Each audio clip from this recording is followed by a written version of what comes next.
Hello everyone, welcome to a new video.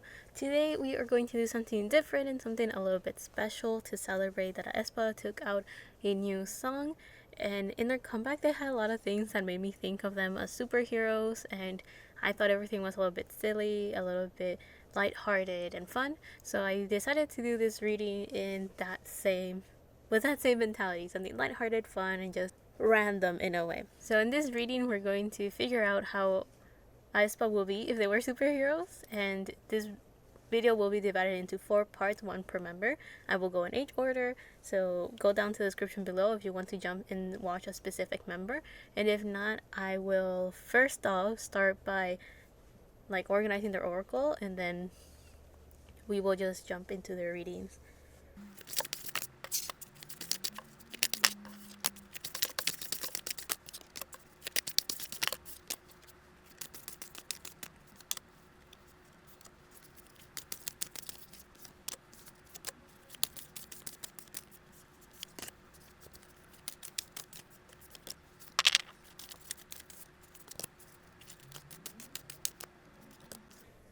Now that we have all the oracle cards for each member, I'll put them to the side and we'll look at them when we get to their readings. So let's start off with the first person, which is Karina, and figure out what type of hero she will be, her world, and everything. So with the oracle cards that we took out, the first oracle card that we have here will represent the setting that she's in. So we have wildness and electricity, number 36. So this kind of shows that in the universe that Karina is in, we have maybe a futuristic type of thing where if there's a little bit of magic in her sci-fi world, it will be one where everyone probably has some sort of elemental magic in it, because the electricity just makes me think of powers and magic. We will see what superpowers she has, but in her world it seems like there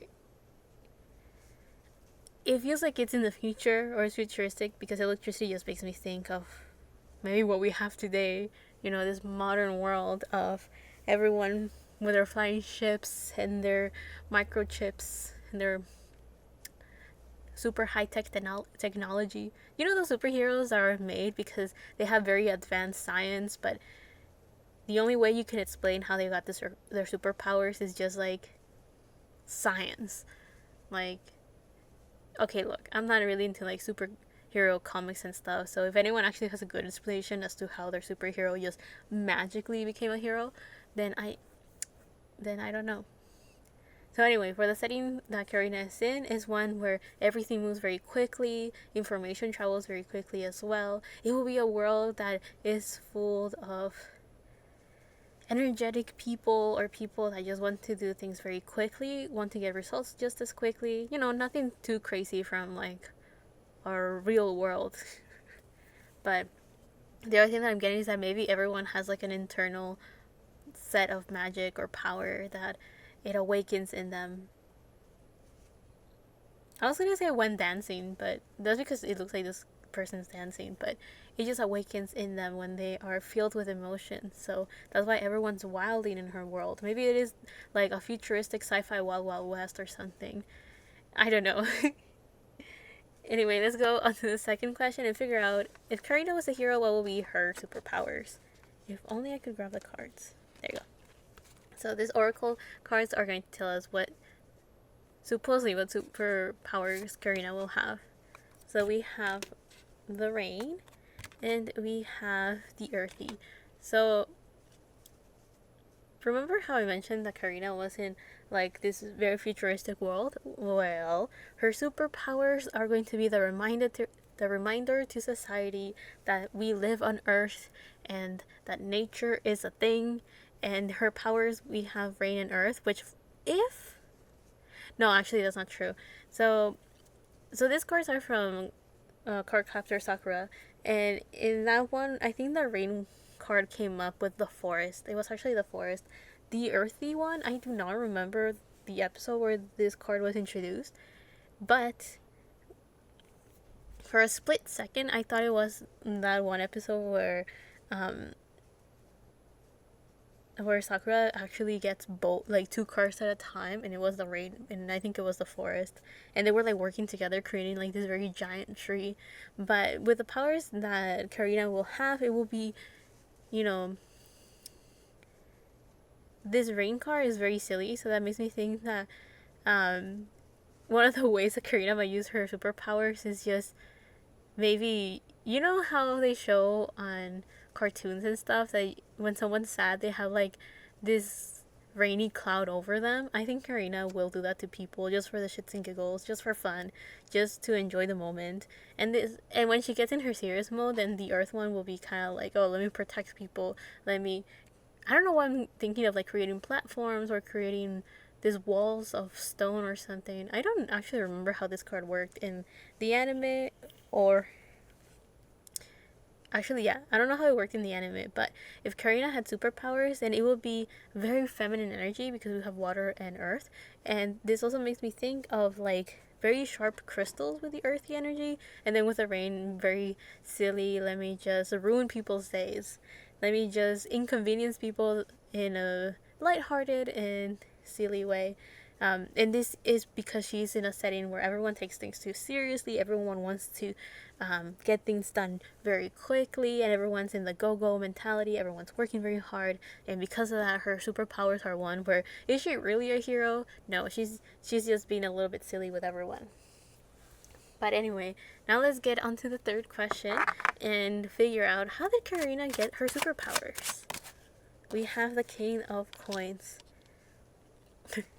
So seeing this turtle right here makes me think that her superpowers were one that she was born with. Her people that are in the depths of nature, far away from this, like, what would you even call it? Like, Zootopian, super sci-fi modern society, however you want to call it. So Karina's powers came because her people were born with this power. They've been hidden for a very long time. Her ancestral magic, yeah, her magic comes from like generations and generations of people. Uh, anyway, but with the with the King of Coins, this turtle just makes me think of, um, you know, in Avatar: The Last Airbender, that at some point, I think the protagonist is like trying to talk to the, maybe not the creators, but like the purest essence of each element. And I think for the earth element, it was a giant turtle. I could be wrong. I watched this like a couple years ago. Um, some of you may be a bit more familiar with it than I am, but for Karina, it is something similar. Her ancestors come from nature. You know, maybe they started as animals and gifted these powers to humanity so they could take care of themselves and protect themselves. And Karina did not get them firsthand from this purest form, but it is from her ancestral line. So it just got passed down. She was born with the super magical powers. And yeah, she was born with them. And this King of Coins tells me that the way that she achieved her powers is one that carries a lot of knowledge.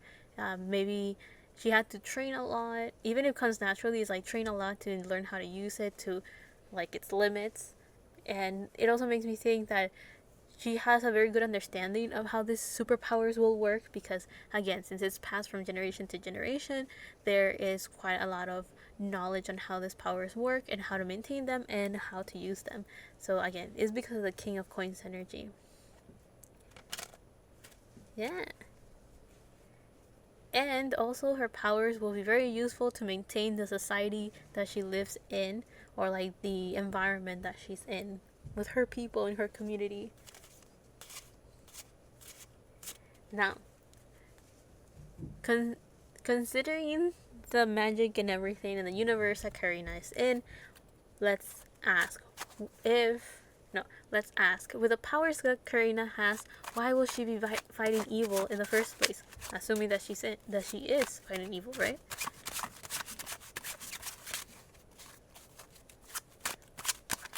Oh, we have the Chariot. So, why is Karina fighting evil? With the Chariot, this shows that this has been a long journey in her I was gonna say in her family, but like in her people, her society, her group of her town.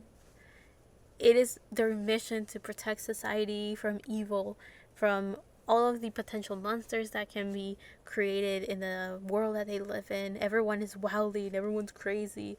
Everyone's going berserk at some point, probably because of the stress and the pressures of society. And when these people or these monsters appear, it has been passed down by Karina's like nation, society, people to protect everybody else from these dangers. The chariot is Cancer energy, and it talks about someone that is very confident, someone that's assertive, and someone that just takes action, someone that has kind of like decided on a certain path, and that's why they're pushing forward with a victorious mentality. But the story in this chariot card, it does talk about like a hero's journey of sorts, like a person that is going through a bunch of different obstacles. So this tells me that if Karina was fighting evil in this universe, it will be because not only is it the mission of her people to protect all of society, the whole world, and all of Earth, but also it is one where many of them have passed down legends of different monsters, different obstacles, different challenges that have to be overcome by each one of them. So, if anything, Karina could be going through the traditions of her people, and one of them is to go through a series of obstacles to grow as a person in her own group or society. You know what I'm getting? There was a story, I think it was a webcomic. I only saw the beginning of it. I have no clue um, what the comic is fully about because it was barely starting when I was reading it. But in it, like the whole premise is that they were like snakes that had to go through a certain test in order to become dragons. And I think the protagonist encounters this creature that is going through this test, this process, and the mission that they have is to accomplish someone's dream or someone's goal or something like that. So I do feel that with Karina, that's something similar. Like in order to go from like a young person in her society and kind of be integrated to like the adults of her people, she has to go through this test, to this journey, and in it is like fight evil, go through these obstacles, and so on and so on. But to finish off Karina's reading, let's go into the last question, which is a scenario. If there is an emergency in the world that Karina is in, what is her first response? What is her first instinct? So yeah, let's say there's like a whole issue here. Oops. Ah. We have the Ten of Cups, the High Priestess reverse, and give me one more. Well, never mind. 3 more came up. We have the 8 of Swords with the 8 of Wands reverse and the 8 of Coins reverse. So we have 3 8s. 3 out of the 4 that could have possibly come out. So, if there was an emergency in the world that Karina is in, what will be her first response? So my first instinct was to say that what Karina will do is just be like, forget it, the world can burn, let me just continue on with my life. But if we look at these cards and like if we want to assume that she's going to actually save the world, then the Ten of Cups does show this imagery of like 2 different groups of people that are like from completely different worlds, and there's like this union of marriage, that right? So that makes me think that Karina's first instinct will be to gather her people and try to combine these 2 nations or these 2 communities that have maybe very distinct ways of thinking and very different perspectives, and kind of bring them into union with this 10 of coins, trying to make sure everyone gets along so they can like work together to solve this worldwide issue of sorts. And then with the High Priestess reverse, this is moon energy, and this shows that is like Karina's first response will be like, let's all work together and gather our forces because we do not know what is ahead of us. We don't know how bad this problem can be and this issue can be. So in order to encounter the unknown and in order to prepare for the unexpected, we should all work together and put our different points of view and our different perspectives together to create like a bigger picture filled with more information and more knowledge, something along those lines. But then with the 3 8s, the 8 of Swords makes me think that there will be this huge journey of going, like, overcoming this imposter syndrome, or overcoming this mentality of feeling trapped and feeling imprisoned, someone that is stressed, someone that's overthinking, someone that can not see the reality of the situation. So this 8 of Swords makes me think that Karina's personal obstacle will be to overcome all of the mental hurdles that she may have, all of the stagnation that she may feel, because she has great potential with the 8 of Wands reverse and the 8 of Coins reverse. It talks about very fast forward movement, concentrated, all working together and aiming towards the same goal. And with the 8 of Coins reverse, well, they're reversed, so the energy is not quite there yet, but the 8 of Coins will show someone that's very hardworking, someone that is putting a lot of time and effort in completing something or becoming the master of something. So this makes me think of, here is like the potential internal growth that Karina could have that will help be like the driving force of being almost like a leader towards these people that she's trying to bring together to, in order to fight evil and save the whole world from conflict and from, who knows, maybe even world destruction. So yes, that is the reading. I feel so silly doing this.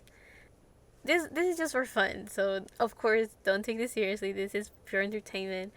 And yeah, I hope you guys like Karina's part of this reading. I will jump onto Giselle to figure out what her superhero story will be all about. Now let's go on to Giselle's reading and figure out what her whole superhero story is going to be about. The first card that the first oracle card that we're going to take out will be the setting of her reading. Here we have Mountain with the word clarity.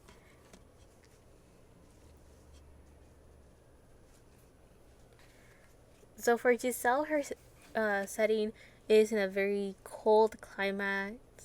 It is bare, lonely, isolated. It is filled with a lot of like white snow. Now this mountains makes me think that she's in a place also surrounded by stone or with rocks, so there's not a lot of vitality. There's not a lot of like greenery in nature. This also makes me think that maybe her universe is one that has long periods of light and then very long periods of darkness. It is very cold, but you know, the people are used to it. People are like, I don't want to say okay with it, but like that's normal for them. So Giselle's universe for her superhero story is set in a place where a lot of people are accustomed to the world that they live in, even though it's very harsh. It is dangerous. It is very bare. I want to even say very lonely, but because even though there's clarity, it makes me think of like a lot of people will just kind of be on their own doing their own thing and not be so influenced by each other. So maybe there's a lot of lone travelers in Giselle's world. If anything, in Giselle's universe, people are not necessarily fighting each other because everyone is usually on their own doing their own thing. So many of them don't live in very big groups of people or communities. But if anything, the biggest enemy that people have in Giselle's environment or in Giselle's world will be nature, just survival constantly, because of very harsh weather and also because of the environment that they're in is maybe not the friendliest to human society. But now the next two cards that we're going to take out will be the superpowers that Giselle will have in this world. We have the dark and we have the wood. Okay, so in Karina's reading, I was talking about two cards that came out at the same time in the anime for Cardcaptor Sakura, and it was the wood. I called it the forest, but it was the wood. So, you know, maybe Giselle and Karina could have a little bit of shared power in the sense of like they could work very well together if they were in the same universe. But the cards that Giselle has is of someone that is very calm, very elegant, very well put together. The darkness is like you know what I'm getting? The superpowers that Giselle will have will be the type that she needs somebody else to like complement her, or somebody else to kind of like balance her out or be in harmony with her magic or her power. The wood makes me think that Giselle will have like this power where she's able to like bring life to the universe that she's in. And there's this sense of like there's still a bit of balance because the dark card does have um, another card that is called the light, and those two cards always come together. And like if you watch the anime that these cards are from, um, the element of dark and lightness are always together, and the protagonist Sakura always has to like she had to capture them together. She had to like transform them into her own magic at the same time together, because it's the whole idea of balance, right? This whole idea of like it comes in a pair. And with Giselle, with her magic and her power, this makes me think of like maybe this like I'm getting like this femme fatale, like someone that um, it seems a little bit dangerous and very alluring and very charming. So Giselle's power will be one that is super feminine as well. And the thing that I was getting is like, you know how we talked about earlier that in Giselle's world or the setting of her story is one where there's very long periods of light and then very long periods of darkness? Well, Giselle's magic works with darkness, so she's able to maybe see in the dark, work with dark magic, and she's able to work, like, her powers are enhanced either at night or when the sun is down. So this kind of just shows that this is where like this dangerous, mysterious part of her comes out. But then with the wood energy here, there's a sense of like she also seems like a forest fairy of sorts. Like her magic is one that is able to bring life back again in this world filled of snow and harsh weather. Like she's able to like heal a tree, or she's able to bring back to life nature specifically. So all of the greenery out there. Yeah, it's like if you combine these two cards, it makes me think of like a rebirth of sorts. This very nurturing energy is like overnight she's able to bring things back to life. But when I mean things in this case, I mean more like plants, nature, soil, flowers, not necessarily animals or humans, right? There's a sense of having like super big abundance with the wood card, because that one, when it's introduced in the anime, it is a card that it like a giant tree like comes out of this car. It is very beautiful. It's very happy, right? And I believe both of these energies are also very calm, so Giselle's powers will be quite easy to control and to manage. But there is this, I do feel that if we had Giselle in this universe, she will always feel like she's missing something, or like there's a part of her that it's a bit incomplete somehow. And that's because of this darkness card that it always comes in a pair. So maybe magically, subconsciously, she, even though her powers are well maintained and in harmony, there's always this feeling of like there's something missing. But let's go on to the third question here, which is like, how did Giselle get her powers? So here we have the Five of Swords. So in the world that Giselle lives in is one of survival of the fittest, is one where everyone is constantly working to stay alive. So this Five of Swords, which is a card that is like winning at all costs, tells me that the way that Giselle got her powers is she survived. She had to fight very hard, and her reward was her magic, her powers. So there's this makes me think of like maybe people that were put on trial. It is like, you know what this makes me think of? Kind of like in Demon Slayer, that they have to like go through this test and survive for I think like a week, survive in this area that has demons, and they can survive in different forms, but I guess in a way the most ideal is to be defeating these demons, and then whoever actually survives, they're able to join the Demon Slayer like organization that they have. So this Five of Swords makes me think that with Giselle is something similar. The environment that her setting is in is so harsh, so difficult, and so challenging that the only way that people are able to survive could be through magic, or it could be through powers, which are usually earned through going through this very harsh trial of survival. And whoever wins is usually the one that is able to take with them something. So this makes me think that many of them may either have innate powers, so it's like they're born with them, and maybe they have like weapons for survival that kind of activate or help them channel that magic and those powers or that energy into something that's a bit more tangible or something that can be used of to help and defend the people around them. So yeah, so in the world that Giselle lives in is like to eat or to be eaten, survival of the fittest. This whole idea of like, you know, constantly having to work hard to stay alive. You know what I'm also getting? I think it's like the background of Shunhe in Genshin Impact. The whole idea of like she was very young and she was kind of like sent off into the mountains. If I remember correctly, like I played this like a couple years ago as well. This whole idea of like sent into the mountains, into, the land of like, I guess, not gods, but like this energy forms, and then she kind of just gets all her powers because she was surrounded by all these magical creatures, because she was raised by Cloud Retainer, I think that's her name. She has many names, but that's the one I remember at the top of my head. So that's also another form of survival, is kind of like being put to the test of just trying to stay alive. And Giselle got her powers because she was just surrounded by people that could help her with working with these powers, or helping her, like, you know what I'm also getting? Giselle could have also gotten her powers because she was just blessed with it after going through a very, like, life or death type of journey.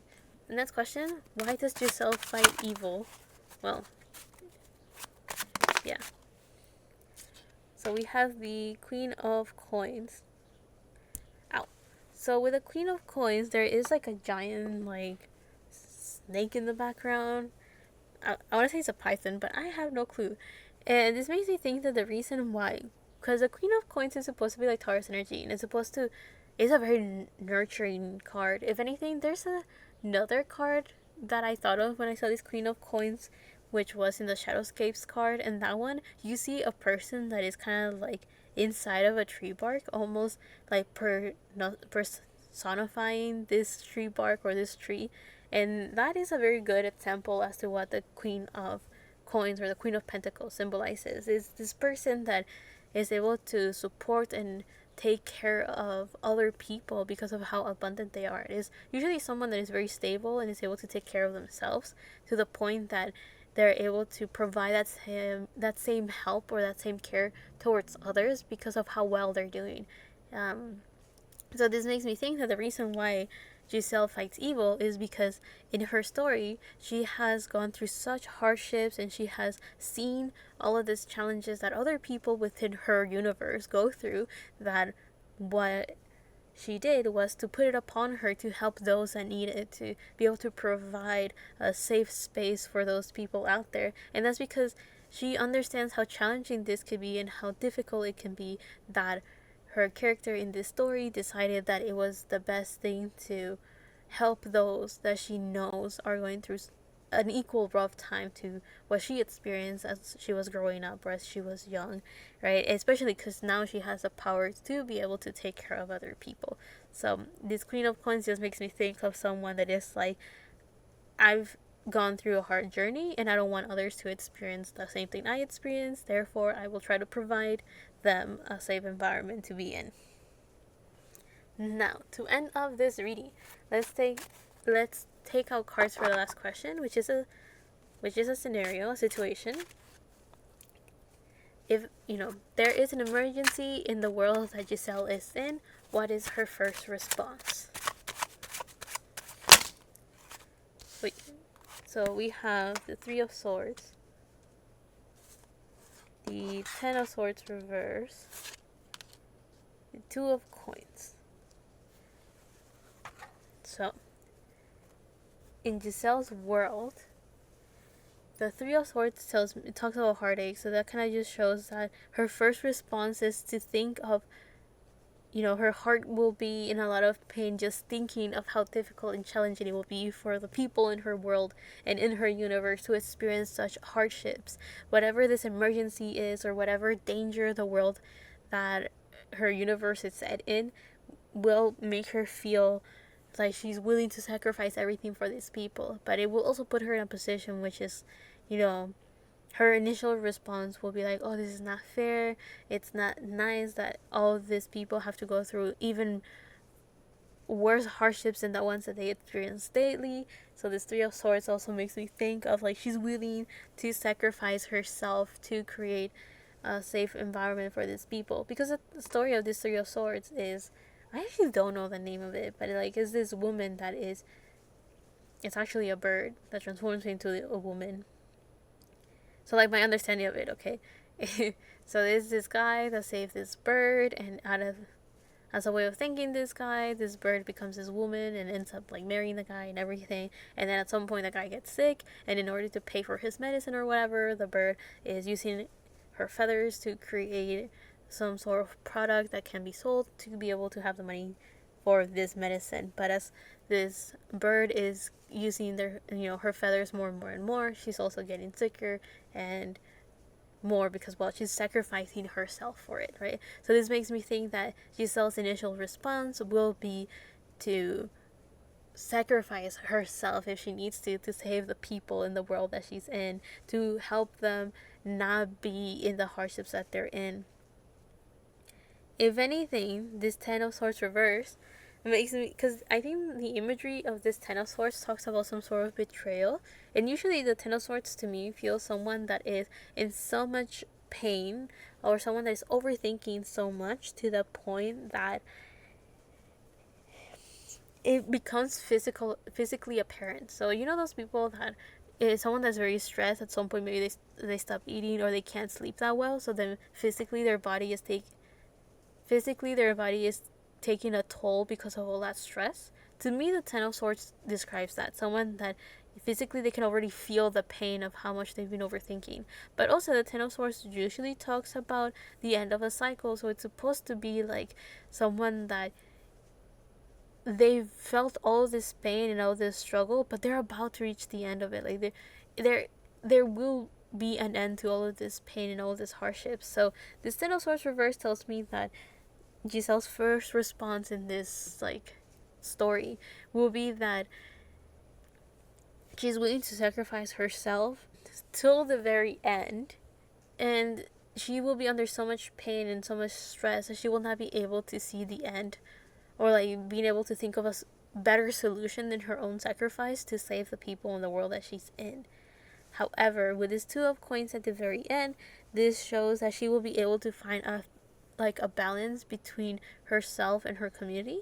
I'm looking at this too, I don't know the story of this Two of Coins, but it makes me if you see here, she's holding onto these two kids that are half human and half bear. So that makes me think of being able to find a very nice balance between maybe the darkness that her world will be consumed by, but also between her nature that brings a lot of life and greenery into the world that she's in.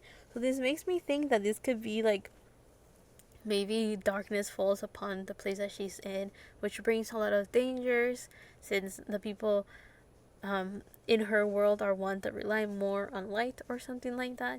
And one of the things that Giselle has is that she's very comfortable in the darkness because that's what her powers are. But with the wood energy, she is also someone that can bring a lot of life into the world that she's in. So that's why she's willing to sacrifice herself, because she's the only one that can survive in this darkness and being able to bring this new life into the world that she's in. And that's why she's willing to sacrifice herself when the world is under this very big emergency, this very big danger. With the Two of Coins, balance is found at the end of the day. So her story ends in a happy ending because it goes into this good balance of being able to use her power to save the people of her universe, of her world, but not at the cost of her own life. So there you have it. That is the story for Giselle's superhero story. Now let's go on to the next person and figure out how Winter's superhero story will be all about. So let's figure out what type of world Winter will be in. The first oracle card that comes out will be describing the universe that she's in. And here we have magic with the word alchemy, number 43. So this makes me think that Winter's world is one filled with fantasy. Here we have dragons, fairies, elves, magical forest. There is also this sense of like maybe there is a little bit of a fight with people that are getting a little bit more into like the technology part of it, and there will be like alchemists, maybe even witches, maybe even elemental practitioners. What the? So Winter's world is one filled with magic, filled with power, filled with alchemy from one part, and then from another part is like all the magical creatures you can think of in like a normal fantasy story. Also, the theme that I'm getting is that in Winter's world, it is very beneficial to learn multiple languages because everyone has a different, the best way, a different way of speaking in order for their magic to manifest. So I'm thinking of like everyone has to learn the rules for a certain form of magic. So people that work with nature, they have a certain way of working with it, so it is its own language, which is completely different from those that, let's say, work with alchemy, or those people that maybe people that are elemental users of sorts, have a different way of communicating with the elements than those that are like, for example, witches or fairies or something, right?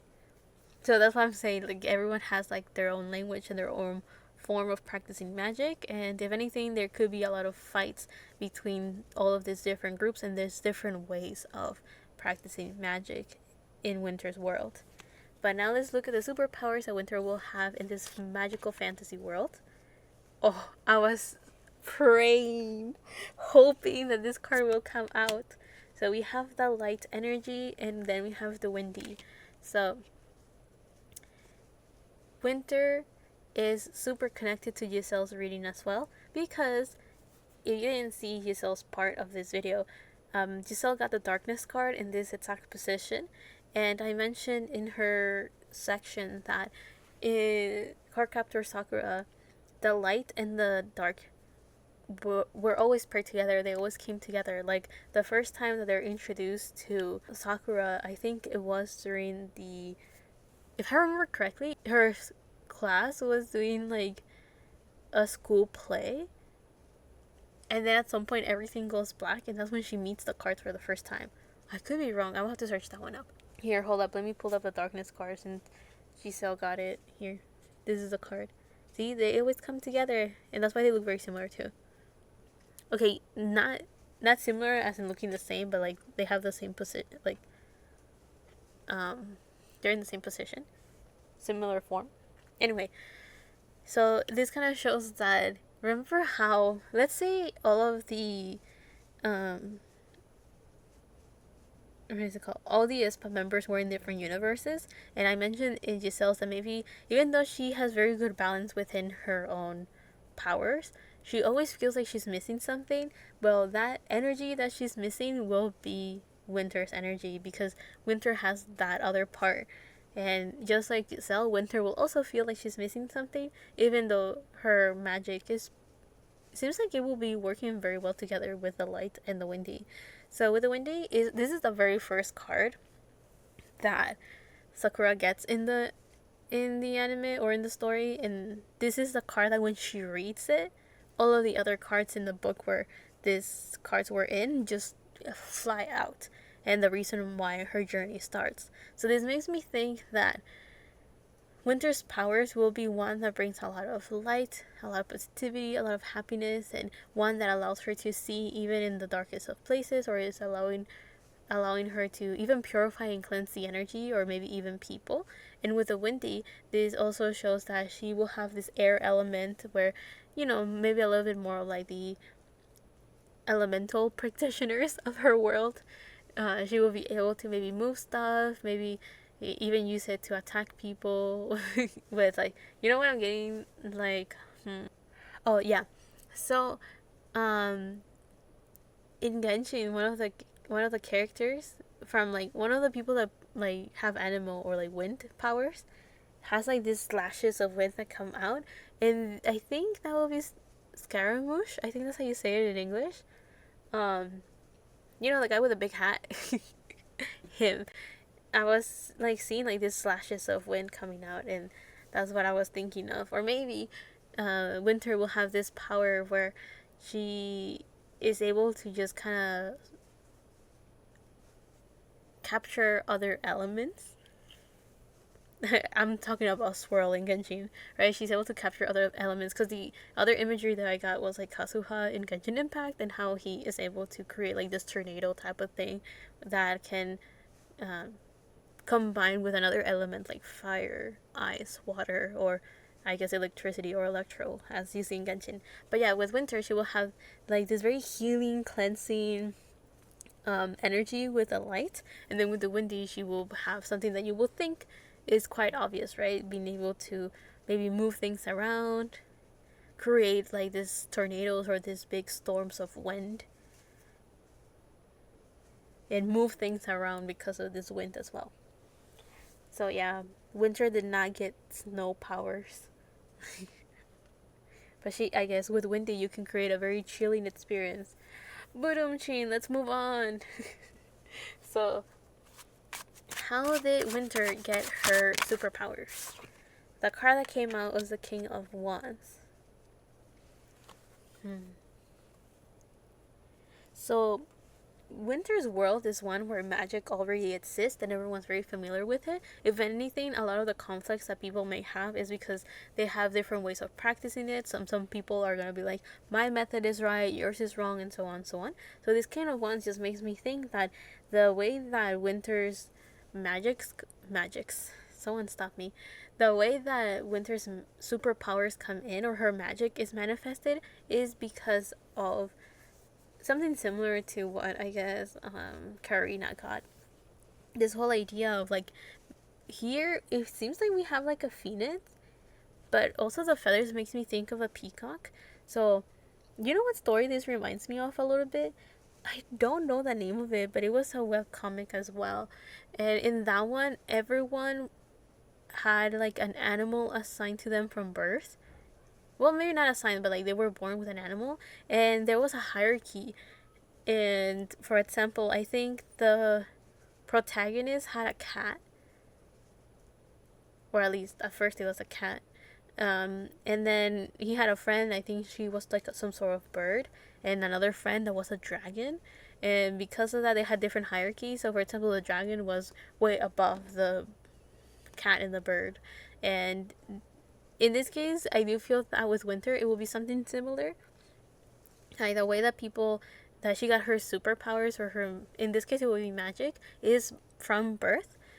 However, I do feel that there's maybe different animals that everyone kind of gets as some sort of guide, or at least her people specifically will have like an animal that will represent them, or they're separated by maybe tribes of animals or something along those lines. But this King of Wands tells me that her people, especially with a windy power, her people are super quick, take action very quickly, get things done very quickly. Many of them are filled with a lot of energy and vigor and excitement. Many of them are very hot tempered. Many of them are people that could be a bit reckless, but are also risk takers. So they're not afraid of taking action. They're not afraid of getting things done. So she comes from a group of people that are very action oriented. So maybe many of them are fighters, even though her magic's a little bit more towards like healing and stuff. And also with this fire energy, I do feel that, especially because it's a King of Wands, her group of people where she got her magic from, probably born with it, are people that are highly respected in the world that she's in, because the King of Wands is a court card that is pretty up there. They're not the very top. If we had gotten a Major Arcana instead of a court card right here, then I would have assumed that Winter's people, or the way that she got her powers, were from like the super higher up. So you know what I'm also getting? A lot of the web comics that I read are like fantasy romance. So if we were to put Winter in one of those worlds, then she will be like novelty of sorts. And her house will be one that is highly respected with this King of Wands. Maybe like, you know how they have like an emperor or a king? Well, then Winter's house will be like a dukedom. Or, is that how you say it? Like, or like they're like gardens that protect like those higher ups. You know, I'm making hear my whole story. Well, that's what this reading's about basically. Anyway, so with this magic that Winter has in her universe, why will she be fighting evil? We have the Wheel of Fortune, because it is her destiny. It is part of her mission. The Wheel of Fortune is Jupiter energy, and this web in the background makes me think of ties, a network. It makes me think of fate and destiny. And this, I actually don't know what the story of the Wheel of Fortune is for this specific one, but it makes me think that, okay, the reason why Winter is fighting evil and protecting people and so on is because it is her mission. It's like, this is, remember how I just ended off with the whole idea of like, if Winter's universe was in a fantasy novel, her group of people will be a house that protects like the king or the emperor of the world that she's in. So it is part of her destiny, it is part of her fate to fight evil. It is part of her fate to protect the nation that she's in, to protect the leader of their universe, if that makes sense. And it seems like the people that she's in is like, you know, a place where many of them are kind of used to having powers and using magic, and she will be very good at using her magic from the very beginning, since the Windy was the first card that Sakura has. So yeah, the Wheel of Fortune is just part of her destiny, it is part of her fate, and that's why Winter is fighting evil in her universe, in her world. So to end of her reading, let's go into the last question, which is just a scenario or a situation. You know, there is an emergency or there is a great world danger in the universe that Winter is in. What is her first response? So we have the Two of Cups. We have the Page of Wands. And we have the Seven of Cups. Okay. So with the Two of Cups, this specific, so the Two of Cups usually talks about like union of two energies or two people, but this Two of Cups specifically talks about this guy that was just invincible. He was very good at everything, I think. I mean, that was my understanding of it when I was doing my research. And then at some point he encounters like a mirror version of himself, if you want to put it that way.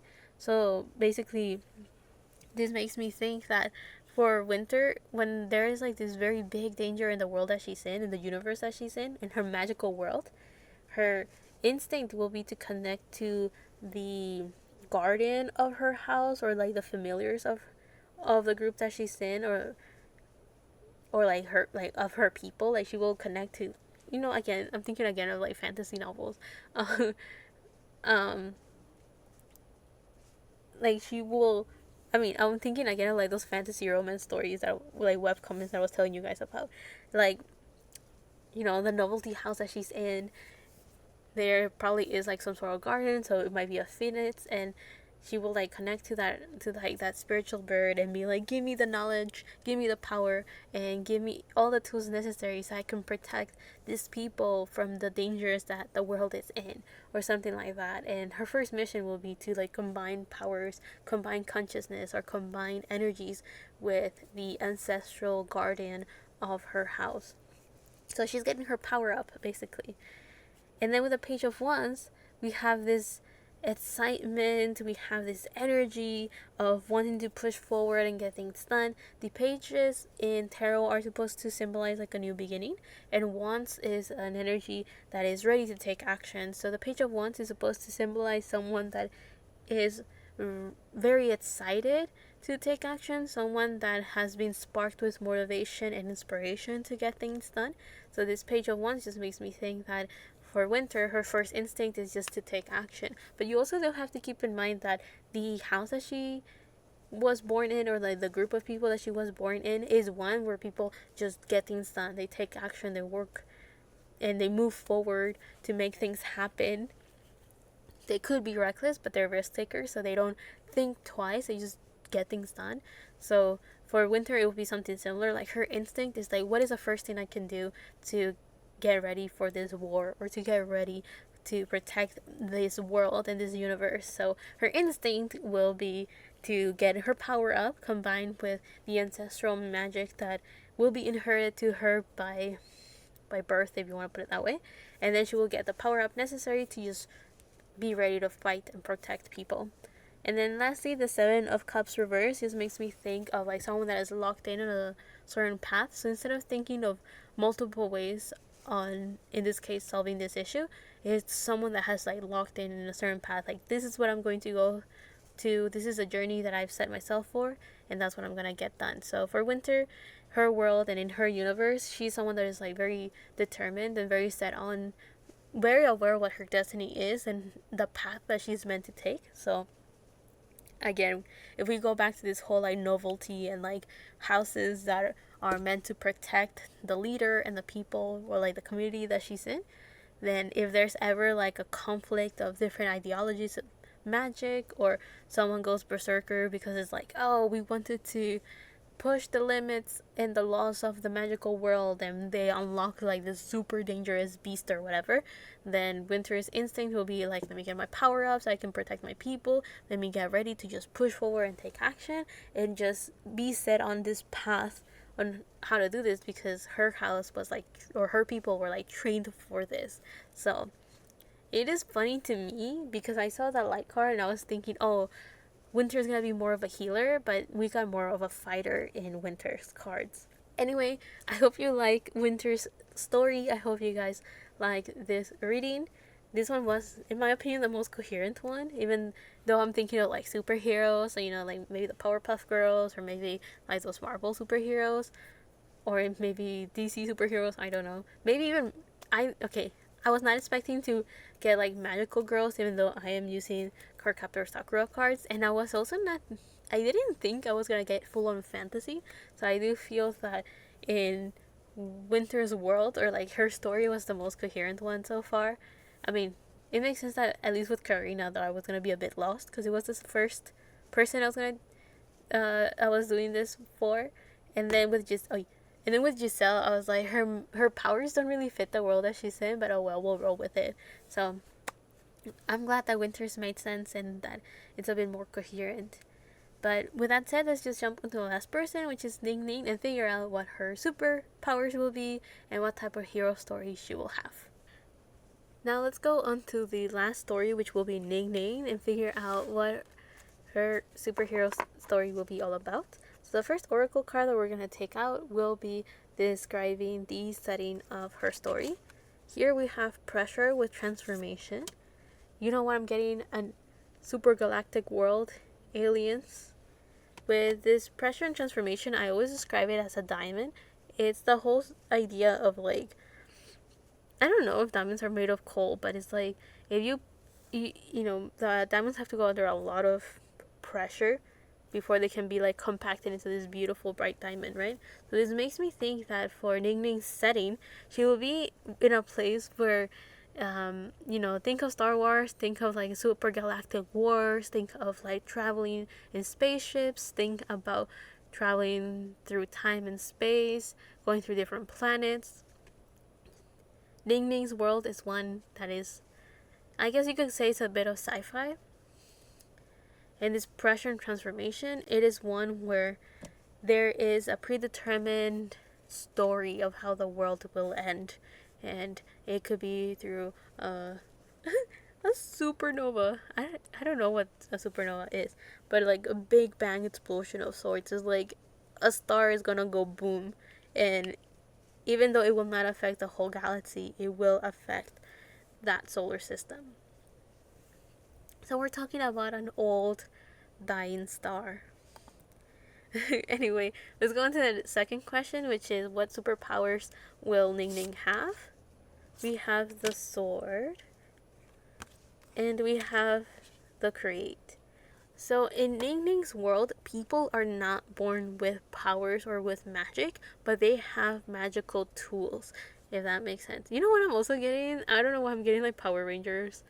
I mean, I think one of the videos, I think this is a licorice video that aespa had. They kind of were fighting like they were Power Rangers, but if you look at the way that it was recorded, it kind of reminded me of something my sister was watching once, and it's like a specific genre. It's like, if I remember it, Ed or me will add the name of it. Um, but you know, anyway, so the thing that I was going to mention is that in Ningning's world, people are not born with magic. They don't have superpowers. Like no science experiment going wrong gives people powers. No, in this case, there's super magical tools that people have. So I don't remember too well what the episodes were for these two cards, but for Ningning, her power is that she has two magical tools. One of them is an actual sword to help protect, which I mean, I think, in this super galactic world, why does she have a sword? If, well, I'm pretty sure everyone has like this super laser guns or this super advanced technology, right? If anything, this makes me think that Ningning will have a sword as her magical weapon, one that she's able to pull chains out of, so like that she can trap her enemies and then fight off the rest or something along those lines. And with the create, that makes me think of whatever Ningning writes in a notebook, it becomes a reality. So maybe she has the power of prophecy, or she could have, like, I think I was reading also a webcomic where the protagonist had a power where like whatever she drew, she could like make it into a reality. So like if she drew a panther, then the panther will become real, and the quality of those things that she drew will get better depending on how much magic she put into them. So when Ningning, she could have a power like that, like whatever she draws, it becomes a reality, or she's able to see the future somehow.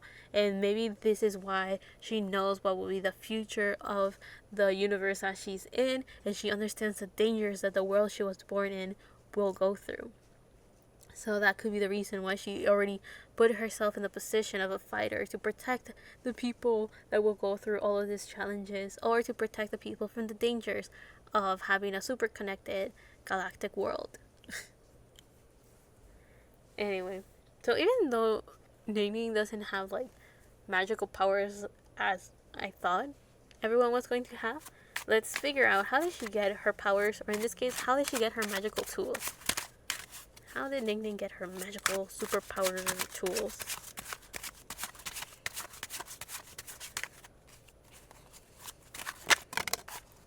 Oh, well, we have the Two of Cups. So in this case, the way that Ningning got her magical tools is because it was given to her by someone very close to her, very dear to her. It was a loved one. It could have been someone like family. And because of that, she may have started with one of these tools, and the other one was given to her by someone she deeply cares for, someone that she had a very special connection with, someone that was either very similar to her or someone that she shared a very special, even telepathic connection with. So it could be like a grandma or a grandparent or a parent, or a teacher or something along those lines. So in this story, Ningning got her magical tools, or her reliable tools, from someone that she really trusted, and someone that was like a guide or someone that she looked up to, and maybe even someone that entrusted to her the safety of the universe. And Ningning is the chosen one. Yay. Now let's go on to the last question, which not the last, Now let's go on to the next question, which is, why does Ningning fight evil in her super galactic universe? So we have the Empress reverse. So the reason why Ningning fights evil is because the people that are supposed to, or the society, or the group of people that was supposed, or the organization that was supposed to protect the people of this earth, of this galactic world, they're not doing their job. So the Empress talks about, well, the Empress is like a ruler, a leader, and it's supposed to be Venus energy, and it's supposed to symbolize someone that is very fertile, someone that is beautiful, someone that's gorgeous. But with it being reversed, we can say that the leader that was supposed to be taking care and protecting the people that of Nining's world, they're not doing their job. They're just enjoying the luxuries of life and the pleasures of life, and they're just being distracted by all of these mundane things, and instead of taking care of the people, they're just taking care of themselves. A very greedy person.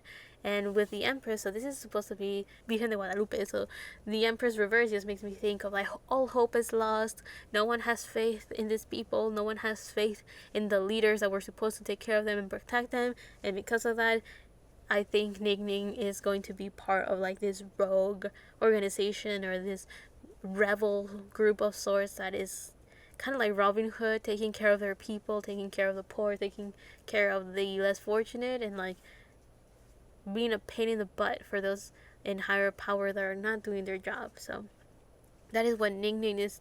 That's the reason why she fights evil, because there's no one out there to protect them, and all of her people feel left out, outcasted, and to fend off for themselves. Now let's go on to the very last question of this reading, which is figuring out there is an emergency in the world that Ningning is in. What is her first response? Now, this emergency could be the prophecy she got of the end of the world. So let's see. What will be Ningning's first response?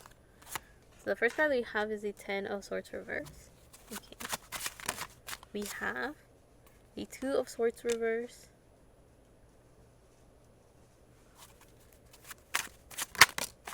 And we have the Emperor. Oh.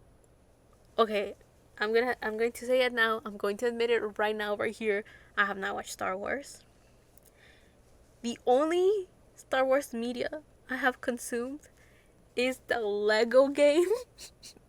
Okay? It's the Lego game that Star Wars had for the PlayStation 2. If I can remember the title, I'll let you guys know. That is the only form of Star Wars I have consumed in my life. I don't know. Maybe Star Wars is just not for my times. The reason why I'm saying that is because the moment I saw the Emperor, it made me think of, like, you know how I mentioned that Ningning was supposed to be like from a rebel group of sorts? Well, it made me think that in this super galactic world, everyone is in their ships. You know what I also thought of just randomly? Let me throw it out there. Galaxy Angel. What was Galaxy Angel even about? I'm just throwing that out there because I was thinking of like space and stuff, but I don't really know what that anime was about. I remember it was just very funny and very silly, but I don't remember it having a serious plot. And if there is, maybe not in season 1, which is the one that I remember watching. Anyway, but when I saw the Emperor, I was thinking of like, Ningning's people, because I don't think she'll be working on her own. She probably has like a group of people that she's working with, and they're like a rebel group of sorts. Well, step up and fill in the role of protecting people to the point that they will overthrow the people that are not taking care of their super galactic spaceship world. I don't remember what I said. Are they still on Earth? Or, like, I don't know. Did I say that? I can't say for sure if I mentioned that Ningning's world was on Earth and there's just a lot of space elements to it, or if Ningning's universe and people are just like a space station of sorts. I don't know. But whatever it is, whatever group or community or whatever her community is in, her rebellious group will fight till the bitter end to finally create peace and stability and something concrete and stable for her people. And I think this is the first emergency that her people will face that will create a lot of damages will be the first time that the rebel group will show themselves fully and state to the whole station, the whole space, universe, station, community, world, whatever, universe, just claim to everyone, this group of people that are our leaders are not doing their job in protecting us. Therefore, we will declare war against them. And then imagine all the space sounds you can think of fighting. Everyone takes out their lightsaber or whatever. I was gonna joke and be like, the other piece of Star Wars media I have consumed is the Ezzo lightsaber song. Do you guys remember that song? Damn, it's been so long. I don't even remember how it went. I just know it happened. But anyway, with the Ten of Swords reverse, it's like people will get together, people that have suffered a lot, people that have felt betrayed by the by the higher ups up there. They combine forces to create a super rebel group. You know what I'm also getting? You know how in the Hunger Games, I think by the end of the second movie, you have the protagonist somehow mixed up in the civil war of sorts. Well, that's what's going to happen in Ningning's world. This utopian, super galactic world or whatever that she's in will be one where the people will fight back. And the Two of Swords reverse makes me think that there is a lot of mixed opinions. No one can really pick quite yet like what side to take, but Ningning knows which side she has taken because she's in the opposition and she is ready to fight tooth and nail to protect the people from this big threat, which seems like it seems like the first threat that Ningning will save her people from will be to replace those in power so like that a competent leader can be up there since this emperor is upright. And I think the emperor is King Arthur. I don't know how King Arthur rose to power because all I remember from King Arthur is the whole idea of like this sword that is stuck in this boulder. Whoever can get this sword, whoever can unsheathe this sword from this giant rock will be king or something like that. Is that how it goes? I've never seen King Arthur, but who knows? Maybe afterwards, the world that Ningning is in will be a new group of people where it's not just one leader, but it's going to be like a group of people that all have worked hard to protect their people, and now they work together to continue persevering, will continue to keep peace in the world that they live in. So, if anything, if we go back to revise this story, the danger or the pressure that we saw earlier, or like the prophecy that Ningning will have at the beginning of this journey, will feel like the sun is exploding, but in reality she will realize that the sun that was exploding was just a metaphor to show that the leaders that everyone looked up to will go away in order to create this new world and this new transformation where peace is once restored because now there's competent leaders on top. Yeah, something like that. Anyway, I hope you guys liked this reading. I hope you guys enjoyed it. All of the stories were wild. They were all very different. I think my storytelling abilities got a bit better by the time we reached winter. So it took me like halfway through this video to actually get good at storytelling. And by storytelling, I don't mean like I'm over here writing you guys this very complex and beautiful stories as much as it's like I finally was able to use tarot in such a way that was like, I see the story, y'all. I see it. I see how it connects. I'm connecting the pieces. And I've always wanted to do this. Like, this whole idea of, like, just take a bunch of tarot cards and just tell a story of sorts. Because to me, every time I'm reading tarot for someone, it kind of feels like that. Like, every card is a puzzle piece, and my job as a tarot reader is to figure out how all of these pieces connect and what story they're trying to tell. But the difference is that the story that I'm trying to tell, when I'm reading tarot for anyone, is one that doesn't necessarily need a beginning and an end. To me, it's more like, let me just get an understanding of the situation, and then let me tell you how it might unfold, or let me tell you what you should like look out for, or what advice I can give you for the situation that someone could be confused about, right? In this case, it almost I'm using this kind of like, okay, tell me a story, so like, why are things happening, the beginning and the end, and stuff like that. Of course, this was supposed to be just entertainment, very lighthearted, because I mean, aespa, they're just, they're normal people, they're idols, they're girls, they're not like superhuman superheroes or anything, right? This video was supposed to be super lighthearted, all for fun and entertainment, nothing crazy in the sense of like, I'm telling you, Ningning is a chosen one and she's going to get rid of those higher ups. Who knows, maybe she will, but like, she's not gonna have her magical sword and her magical prophecy book of it or anything, right? Actually, who knows? Maybe what I'm saying could all be a giant metaphor for something that they will actually experience in life. That is like the funny thing about tarot, right? Like I could have actually been channeling messages and just didn't realize. Like, who knows?